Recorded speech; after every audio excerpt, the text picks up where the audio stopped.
Good evening, good afternoon, good morning, Arktos audience, wherever you are. Welcome to this first episode of Terra Incognita, which is a series that will probably be incorporated in Arktos Academy forthcoming.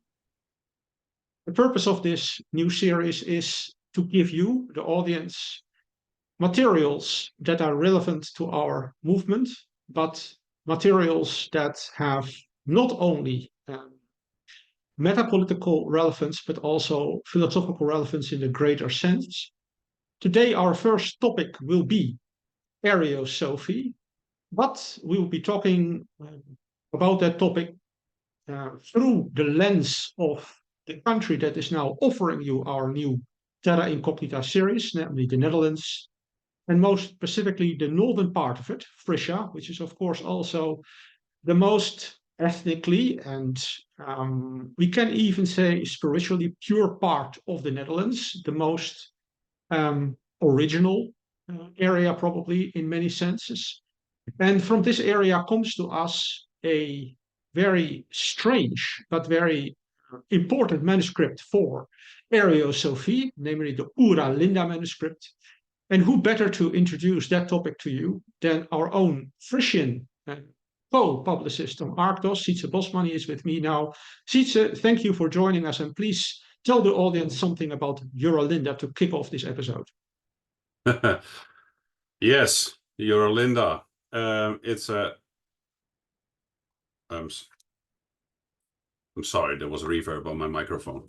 Yeah, Ura Linda is a very controversial document because, as it states in the document itself, it is of an age which is open to or let's say the mainstream historians in Friesland do not accept such a document because the document itself says that it was written at around 2200 before Christ in a city called Leeuwarden. Now, Leeuwarden is Leeuwarden. We still say Ljouwert in Friesland today. But mainstream historical narratives simply cannot allow, another narrative that says that there was a very high developed culture that sailed all over the world and did trade everywhere and were of an exceedingly high level of moral and of ethnic identity. So it's in that regard, let's say, people now say that it is racist. Because it advocates racial purity, and that it conflicts with established, historical narratives, and therefore it doesn't get any attention from mainstream science or mainstream historians in Friesland or even abroad who are interested in Frisian history. But there is, thanks to the work of a friend of mine, his name is Jan Ott, and he has done a lot of work in popularizing the documents, because what he did was come out with a book that actually depicts the pages of the document of the Ura Linda, which are at the National Frisian Institute for Frisian History. And alongside that, he has the written text in a very specific font that is specific to the Ura Linda, and then the English translation.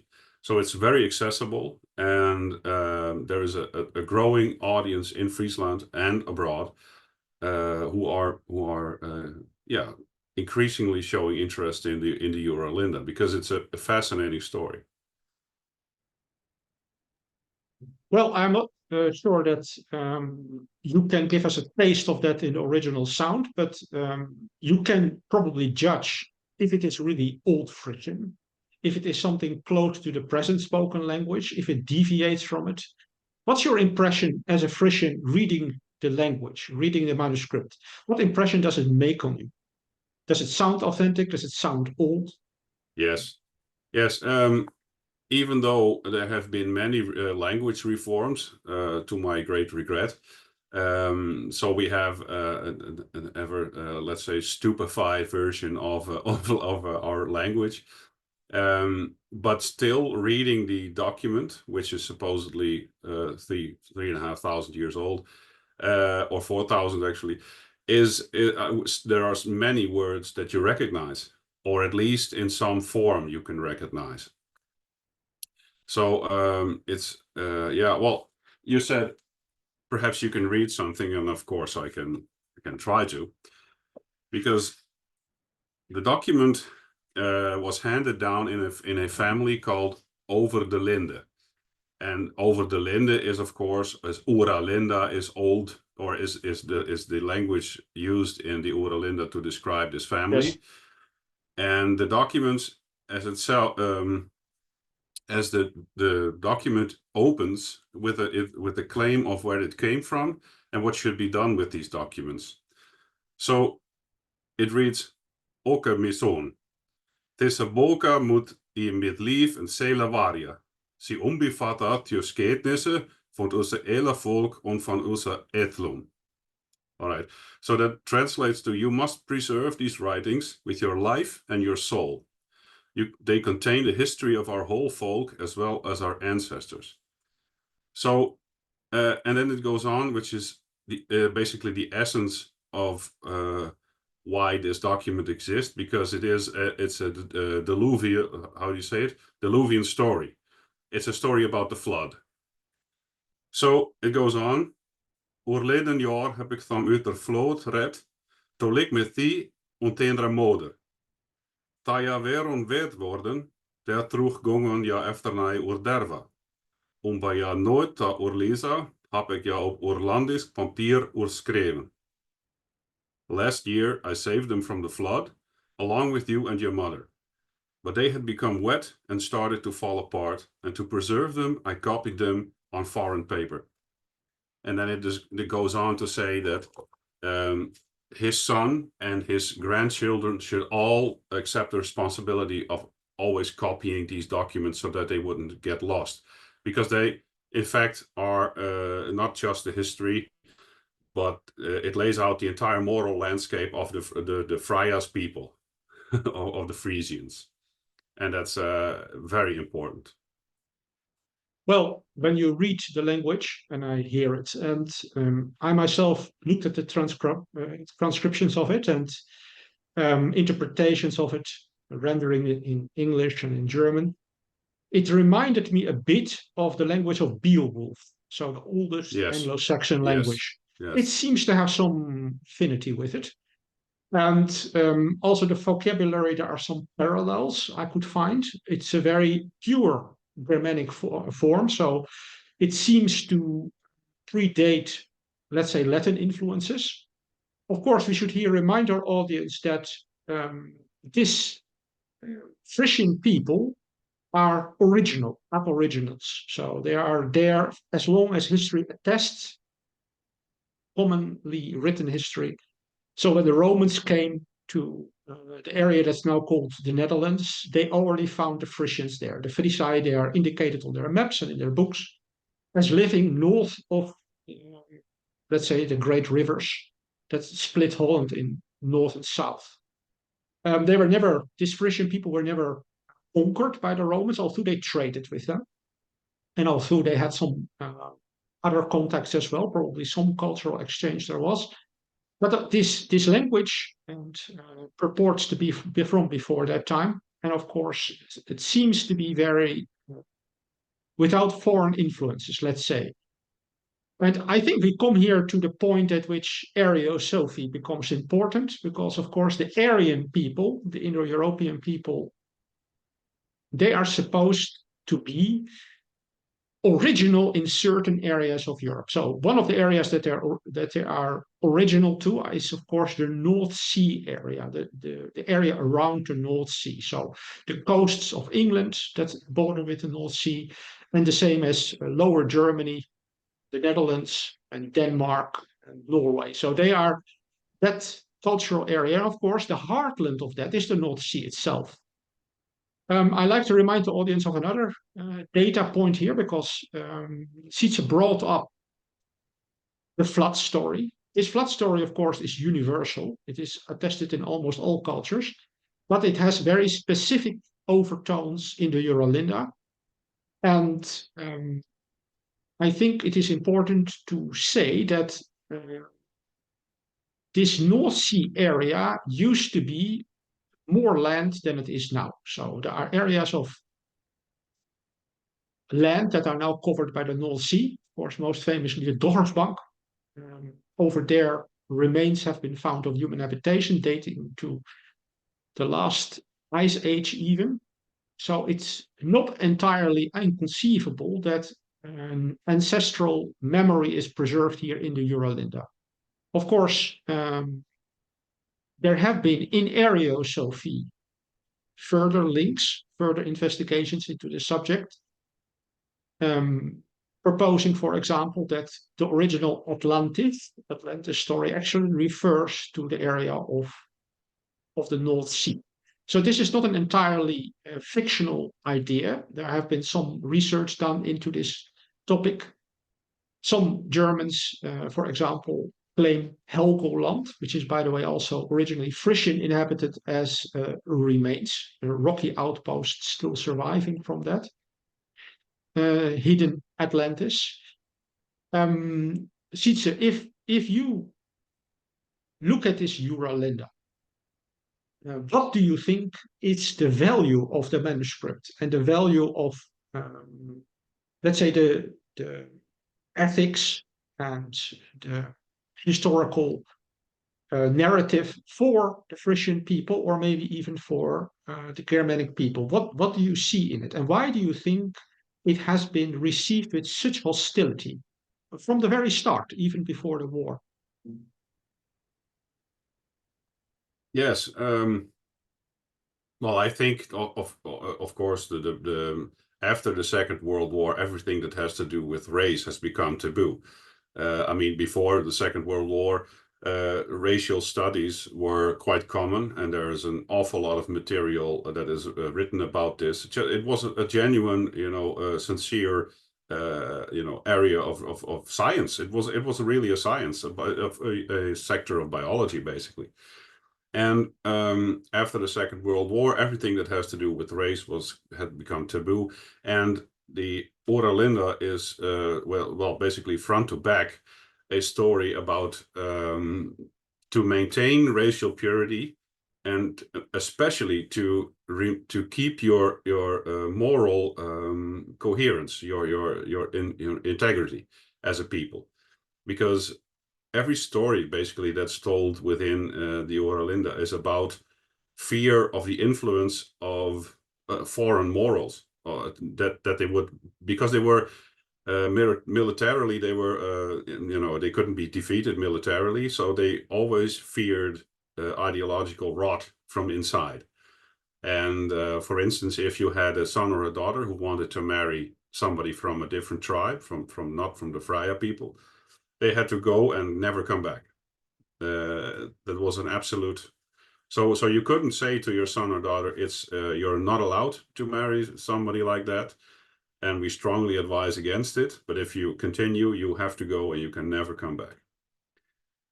So I think this is the major point why people reject it, because if mainstream science and historians started to accept the Ura Linda as something that has value, then of course you have to have discussions about these topics that are racially related or racially important within the Ura Linda. And of course, so many historians or so-called historians have made careers and have written dissertations on an established version of history.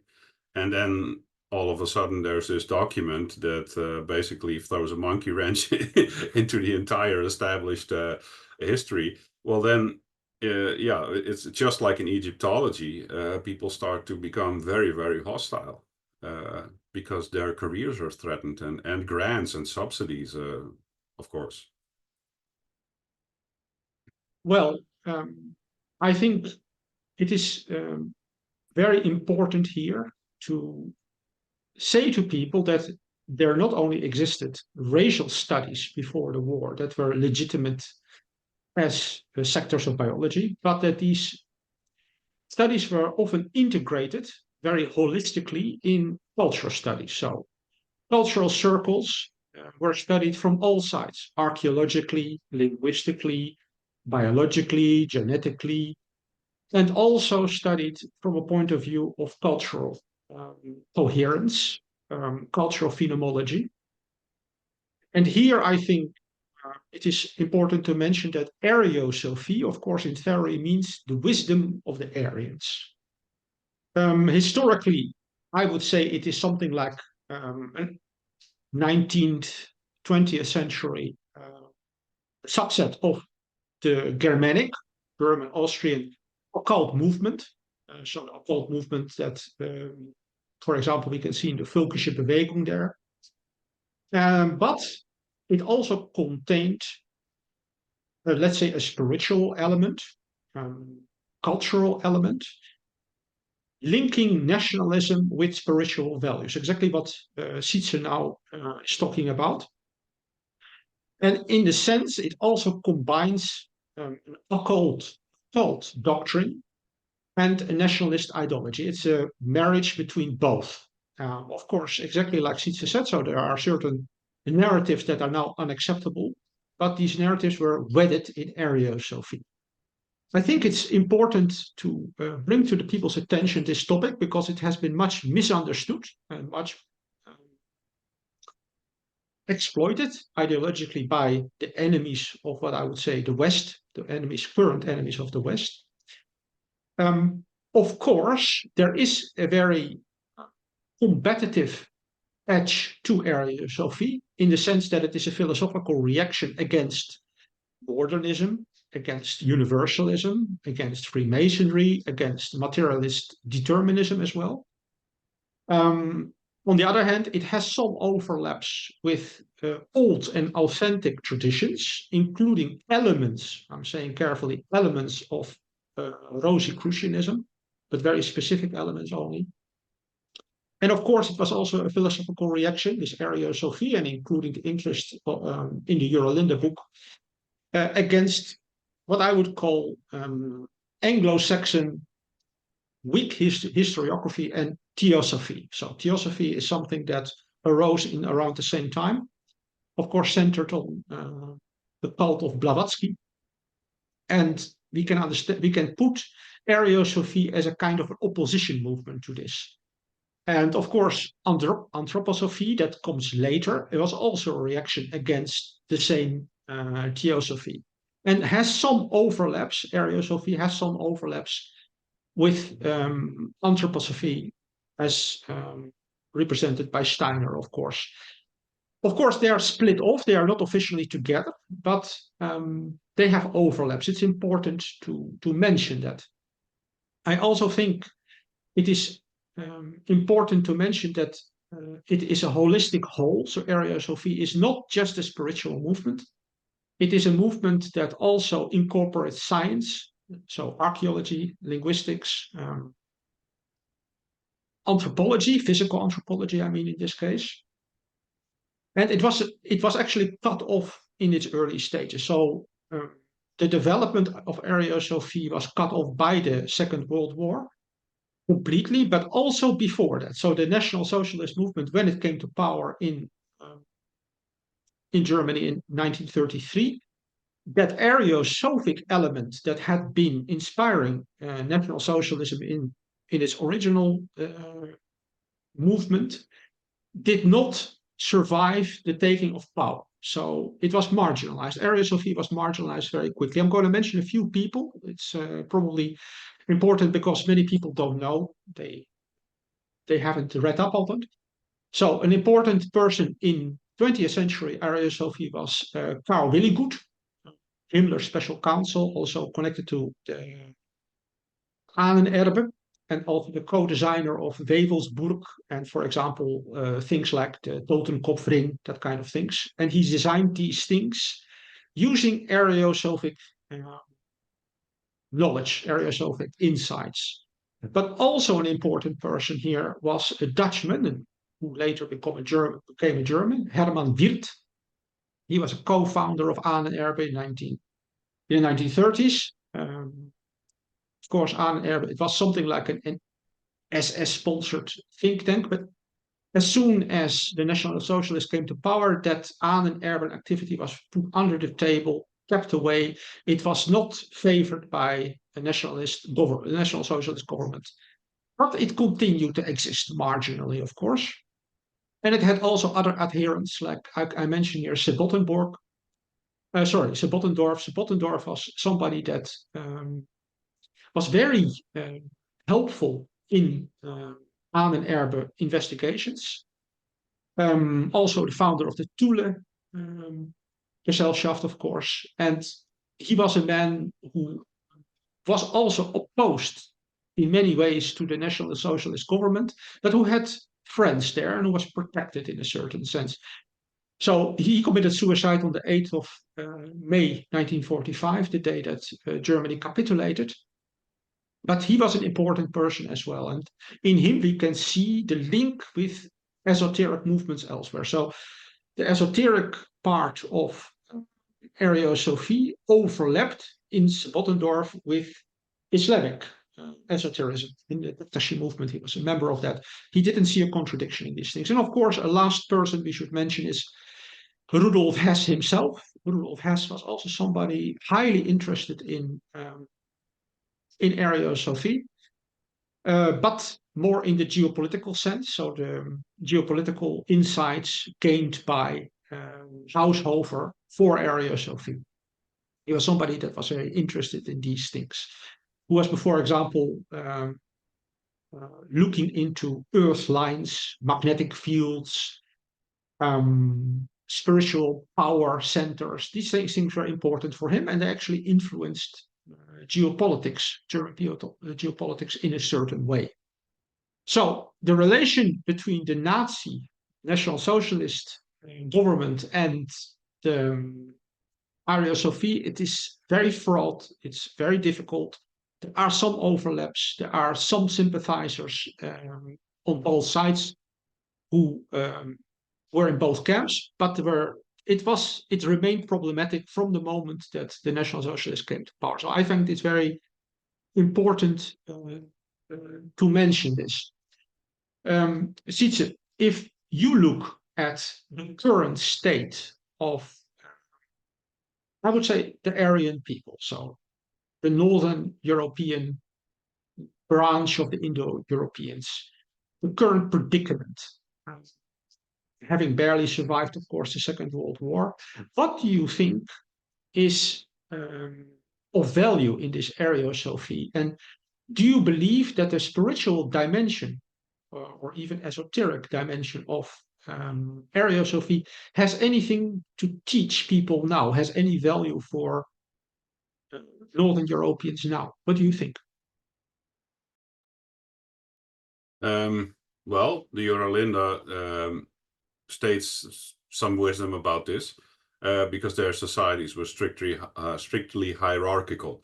So there was one what called a burchtmoeder or volksmoeder. So there was one, basically a queen. So it was matriarchal. And from there on, you had kings who were kings was basically the highest military degree that you could obtain, and then you had seafaring, all kinds of what do you call it, degrees. What is important is that these burgmaidens, so the fortress maidens who were guarding the lights, there were lights there. And they were supposed to keep this flame burning always, as a symbol of of Uralda. Uralda was the great spirit of the earth or of the cosmos, basically. And this light was as a symbol of Uralda and had to remain burning all the time. And these fortress maidens were surrounded by virgins. There were, I believe, 20 virgins to each burg lady, and so it's all about initiation. Yeah, so you had to become initiated into the wisdom of Friar's people to be able to become a burgmaiden or to become a king. And that's why I think that Ariosophy is still today not teachable to the great masses of people. That's basically, I think, what you just said, what happened also in Nazi Germany, they needed to mobilize an entire country behind some idea to gain forward momentum. And overcomplicating that with all kinds of spiritual teachings would have been very difficult. And I think Germany was, of course, traditionally had been a long time a Christian nation. So they wouldn't have easily adopted all these sort of pagan gods, because Ura Linda and all Germanic religion is basically the Norse pantheon with gods like Thor and Odin and Freya. So Ariosophy, or the idea that the Aryan race has a mission here on Earth, has a specific goal why it exists, and the esoteric knowledge within those teachings can be of enormous value, but only if we establish some sign of spiritual hierarchy again. So you would need teachers or mentors or some sort of religious institution where you had the equivalent of a priest or something like that. It will never catch on with the great masses of people, because they really don't understand well the great picture. It's you see the exact same thing with Christians today. The Bible contains enormous lessons of wisdom, and yet the great masses need to go to church to understand these things. I think what you brought up is an important point, because, of course, we are both members of the dissident right movement, as is Arktos, the company that both of us are associated with in publicity, and who are sponsoring and making possible this podcast as well. But the issue, of course, is the lack of the spiritual dimension in contemporary European men. Let's say it in a very general way. And Ariosophy has, of course, the capacity of filling that void, at least, as you said, for, let's say, the leading spiritual leaders of the people. That's what it was supposed to do. It was supposed to fill a void and give an alternative mode of thinking. I like to remind the audience here of the very important criticism of Baron Julius Evola in this regard. So a traditionalist who wrote a book that is very difficult to obtain at the moment. I think it is all out with Arktos, but not available at the moment. So translated in English, The Mask and Face of Contemporary Spirituality, 1971. So it's one of his last books, a very important book. People can still find it, I think, online secondhand. It's worth to look at it, but I will give them the main point here, because it contains a warning. It contains the warning that people are being cheated out of their spiritual heritage, and that European spirituality is in great danger of being deformed. Of course, we can say through cognitive warfare, through culture distortion, as Jockley called it, but that doesn't matter. There is a danger, and that danger should be recognized. So he believed that what is now, at this time, known as spiritualism, or initiation, or magic attached to spirituality, these are all fakes. They are all counterfeits. And he points to developmental line of how this counterfeit spirituality came to be. I will give just a very brief summary to remind people. In its most materialistic and base form, this deformation is, of course, what we find in Sigmund Freud. So that would be psychoanalysis. The second level that he discerns is a little bit more spiritualized version of it, namely Theosophy. Theosophy as promoted by Madame Blavatsky, of course. Then a third level that already contains some more authentic elements, but is still very distorted and very primitive. and he points here to Steiner and anthroposophy. Then as the fourth level, more purified but still lacking in substance, neo-mysticism, so that would be Krishnamurti and so on. And then getting higher on the level, it would be esoteric Catholicism, so not the Catholicism that we are seeing around us, but the Catholicism as it is kept in a very original way, probably till the mid-20th century in certain monastic orders and in certain lay orders as well, and knightly orders. And then more developed, but still lacking in authenticity, primitivism. So he also lists, for example, the Übermenschgedacht, the thinking of that is ascribed to Nietzsche, often wrongfully. He also criticizes that, and he says actually the most authentic form of spirituality that is still left to European men is Satanism. It's very surprising. So then he means Crowley and Anton LaVey. And he gives a good argument for it, why that is the case. It's still wrong, it still doesn't serve the purpose, but it contains most authentic elements. I concur with that. I believe that, for example, fitting to the European peoples still would be better Prometheism, which is, of course, the contemporary form of Satanism. That's still more authentic than the alternatives. I concur with Evola in this regard.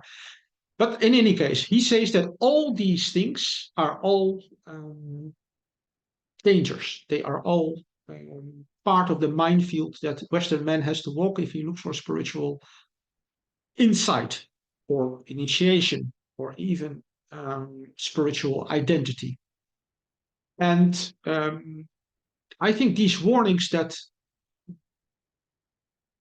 Evola gives, they are fit very well into what you just said, Sietse. They fit into the general awareness that only the elite, that small elite, can carry through spiritual insight, knowledge, and initiation. Of course, that requires a leaders class that is of proper intention and really activate itself in a certain kind of sacrificial way for the greater good, to stand for their people. And I think to find an authentic form now of that is very difficult. But Ariosophy, of course, contains element of that. Now, Sietse, you have been writing quite a lot about, indirectly, about the spiritual predicament of contemporary European men. You have not only criticized the globalist elite that has been subjecting our nations to, let's say, ethnic replacement and so on, but you have also criticized the European peoples for their fall in morality, for their failure to grasp ancestral values. You wrote, for example, quite scathing article about the Eurovision Song Festival, or about the cult of IKEA as emblematic of that kind of deep fall. What do you think, Sietse, is at this stage of the European predicament, spiritual predicament, what would, in your estimate, be a way out? What would what could break this stranglehold that the elite has on our peoples, and what would break this degeneracy into which our people have been forced or have fallen? What do you think? Well, excuse me, my dogs. I see only two ways out, or everything just collapses completely and we have to rebuild from the ashes. So we have to become men among the ruins, as Evola would state. Or I see no other way than some sort of king would stand up. Not a king, he would of course not be a king. Our king is not going to stand up. Willem Alexander of Orange is not going to stand up for a people and for some sort of ethnic consciousness. But I mean a true king, as Ariosophy would have described, well, for Adolf Hitler, for instance, some person who is deeply aristocratic of a mindset, and is, as Evola would write, is the pontifex. He is somewhat like a bridge between the spiritual world and or the world of being and the world of becoming. And he may not even be aware that he is walking that path, but we need a person to stand up and who is seemingly unfazed by all of the labels that are thrown at him, that is fearless. The average guy has a family and a mortgage and has all sorts of interests that he is not very willing to gamble to walk this path. Because if you would walk such a path, you can be sure that you would be met with incredible resistance. Your family, your children would all be targets. So you need somebody who is of exceptional character. And I don't know if we are going to see such a man in our lifetimes. The traditional view of this is that somebody like that only comes along every few thousand years. So it's very hard to say what's going to happen if there is a great war between NATO and Russia, and that might change a lot of things. Perhaps geographical areas are going to change. People will have to be forced to mix. I don't know. But the moral impasse in which we are, the degeneracy, I see no way out other than a strong man or woman or strong people standing up and saying the things that need to be said, which our politicians absolutely do not. In fact, yes. No, please continue. Well, our politicians are, as I say in my writings often, we live in an inverted pyramid where otherwise the king would be at the top. Now the bottom is at the top. So the worst of the lowest people are on top that dictate basically the moral landscape of our country. And then so you have this group of people in the government who are exempt from morality, basically, because we are not allowed to steal and they are allowed to steal because it is quote unquote legal. And so these people are a group who are outside of morality and leave no stone unturned to abuse their position of power and to just fleece the population endlessly, where a king would not have any income of himself and would be sustained by the society in his needs for food and drink, because he would be repulsed by physical wealth. Such a person, and great leaders in history have demonstrated this exact quality, not filling their pockets on the backs of the peoples and serving just the higher purpose of elevating the entire nation to another level. And I think those are qualities that we must find in someone, or Plato would perhaps argue that we need to breed such people. And so it's very difficult to get out of here. And to go back to Evola's point, of course, we are living in the Kali Yuga, which supposedly started around 3600 before Christ. And I don't know exactly how long these cycles are. Perhaps we really have to ride the tiger in that sense and keep in the race towards the end, and perhaps even positively stimulate the collapse of everything that is crooked and rotten. Yes, I think that something of what you said, of course, is reflected in Evola's statement that the highest, most authentic form, although still not valid and still not anagogic, would be Satanism. So that this is the accelerationist point of view, right? To drive the madness and the insanity and the perversion to its utmost. There is, of course, a certain diabolic literally diabolic logic in that. Of course, the predicament of our people is partially to be blamed on the people themselves, because you can never say that a victim who has been victimized so long, so in such a way, and from generation to generation, is without blame. Passivity can also be a sin of omission. But of course, the other side of the story is that there is a real program of suppression of anti-European, an anti-European agenda. I remind our audience in this context of the well-known model of Yuri Bezmenov. So Bezmenov, he was defector of the Soviet Union. He posited a program that he believed was being put in action for the West to subvert it. And he points to 4 stages. So the first, demoralization stage, which of course is also something that is reflected in the spiritual realm, but Ivola talked about, taking about a generation of miseducation, anti-education, idiocracy, followed by a phase of destabilization. He said that could be 5 years. Then a short phase of crisis, short crisis, and then a phase of normalization in which the new regime established a new world order. So that's how he projected the hostile elites, neo-Marxist elite, however we call it. There are many names that we can use for the West. That's the program that he outlined.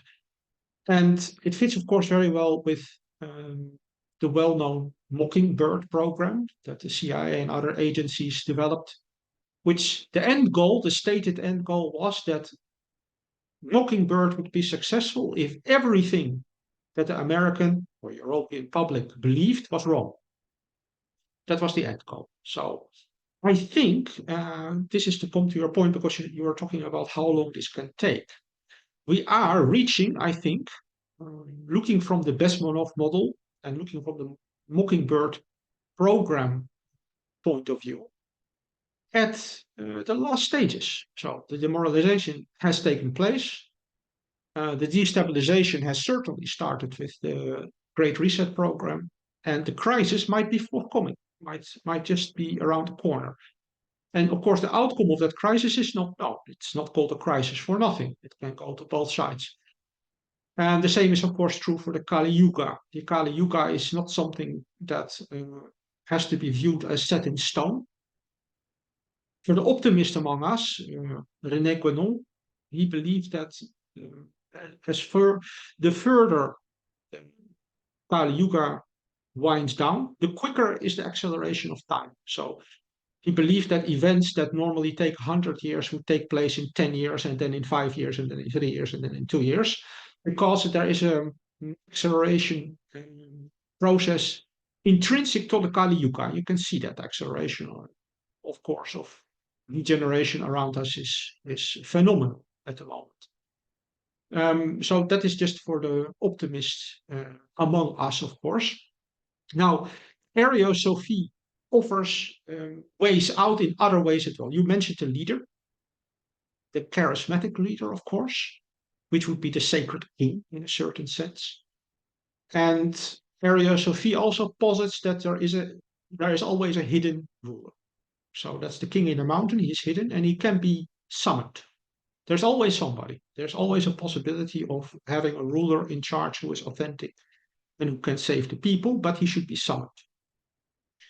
And I believe another important element is here the symbolic element. So it is not for nothing that many important Aryan symbols are forbidden.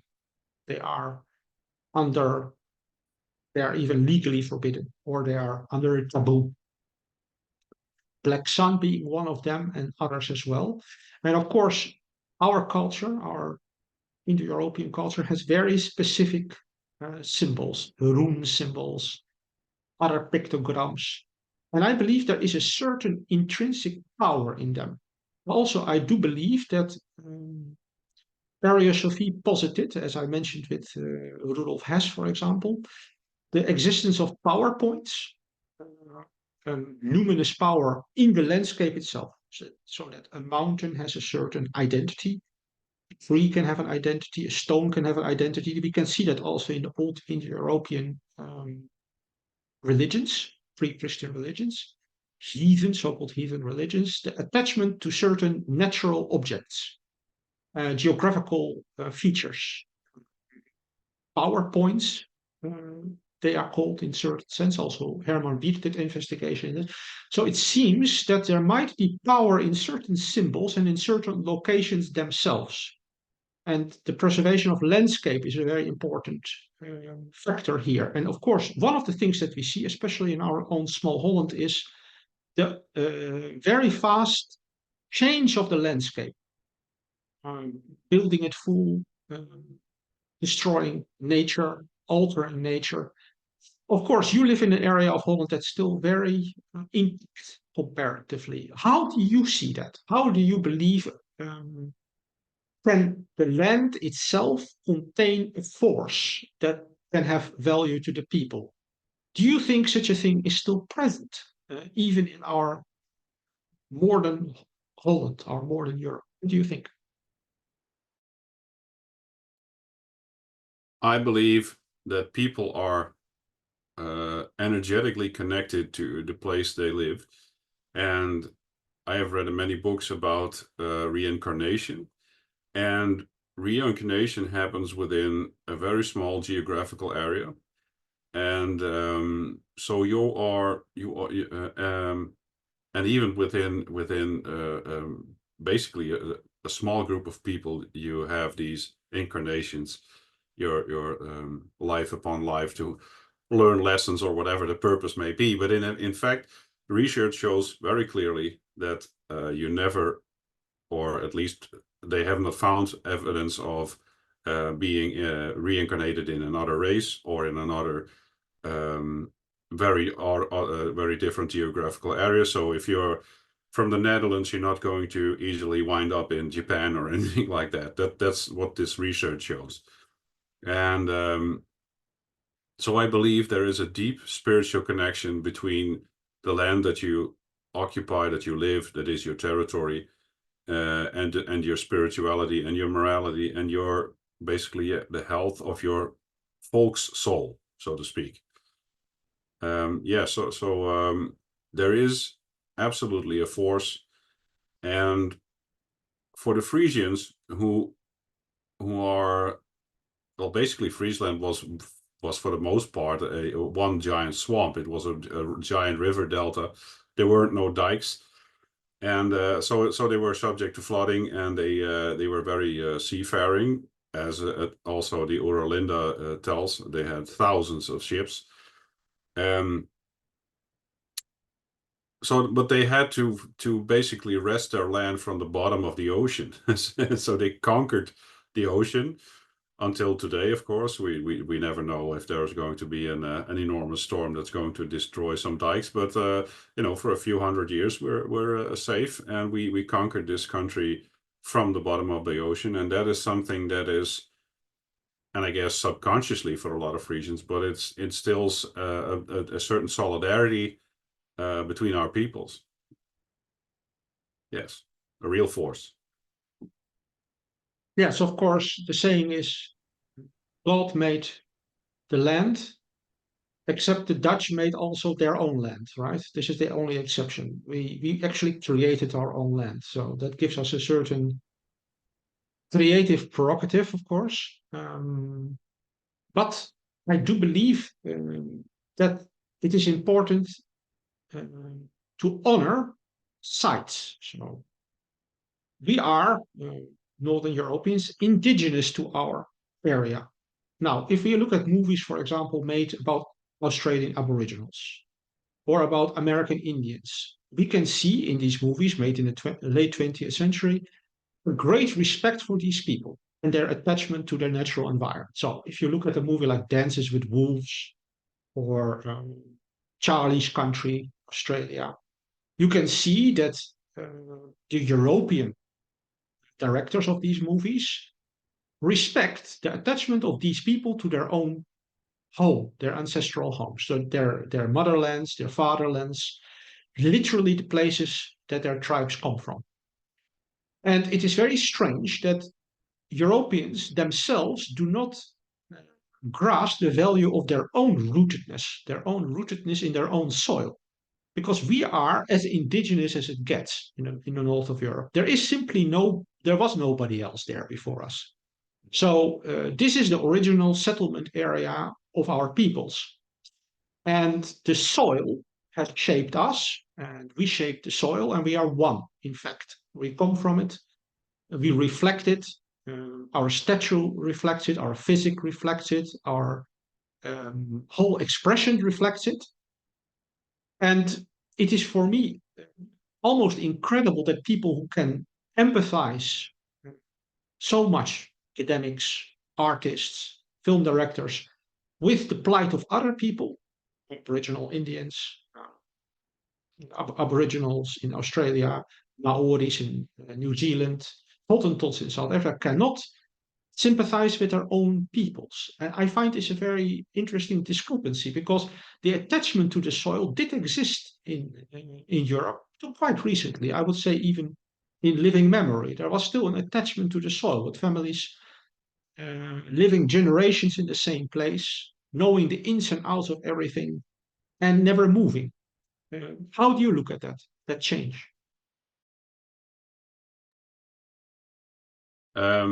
Well, I must agree with you that, of course, people let it happen, but there is also another real force at work in trying to keep us away from that. There is, for instance, a country like Sweden who puts a guy in charge of the national Swedish heritage and who is a Muslim. And then, of course, what a big surprise, ancient Vikings were Muslims. And this is something that is ongoing. All of traditional European culture, of white culture, is being displayed as being evil, as being repressive, as being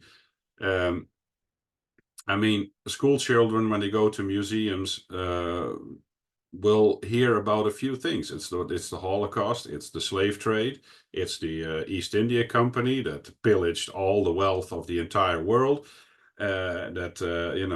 caught 2 trillion slaves, and it's just one disgusting,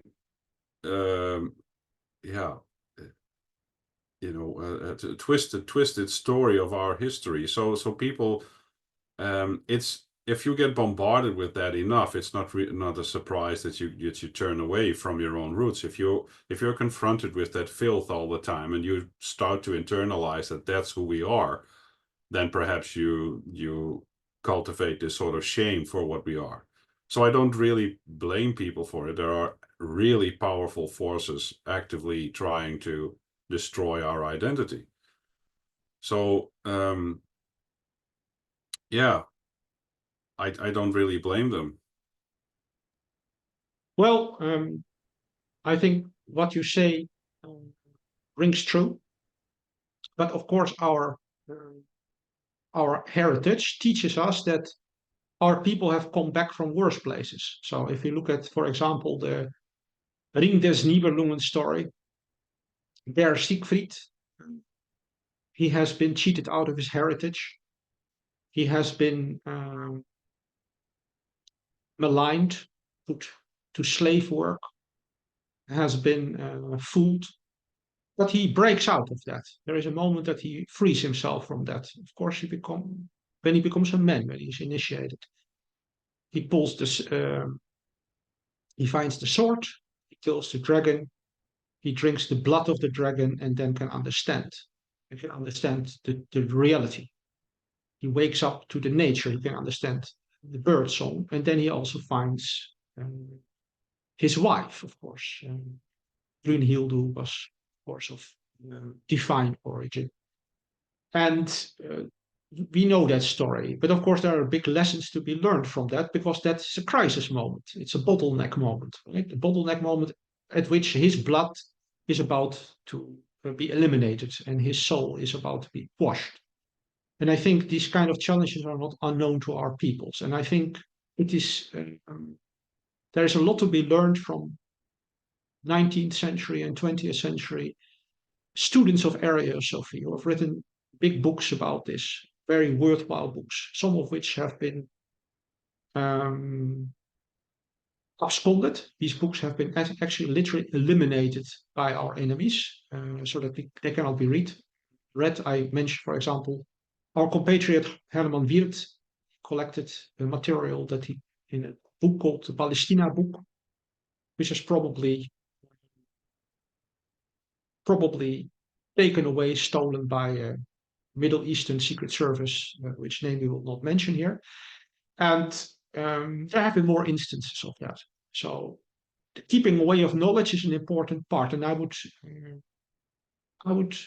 invite our audience to do their own quest, their own secret quest in this regard, because of course some of our audience are interested not only in the material survival, but also in the survival of our soul. Well, having said that, Sietse, thank you very much for being in this first Terra Incognita episode. I give the last word to you.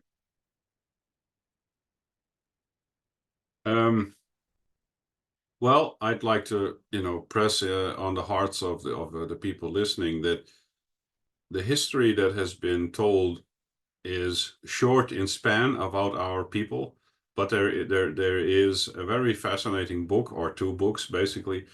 There's this book called Balder and the Bible by Mr. Dollinger, and there is this book by Herman Wieland called Atlantis, Edda, and the Bible. And these books are incredibly fascinating. They lay out a Aryan history of over 100,000 years, and that the Aryan peoples have been a high cultured people before the flood, and we have an enormous history.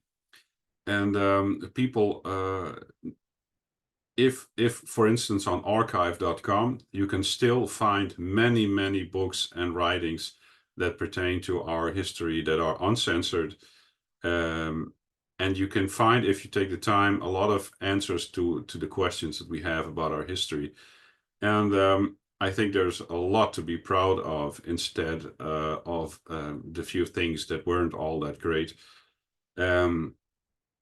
So don't be downtrodden, and don't let people keep you down because you're white. That's basically it. We have a huge and fascinating and interesting history. And in my opinion, it commands a lot of respect from the rest of the world because we have brought them a lot of things that they enjoy today. So, yeah. Well, on that note, audience, we say goodbye to you. Thank you for watching Arktos, and see you the next time.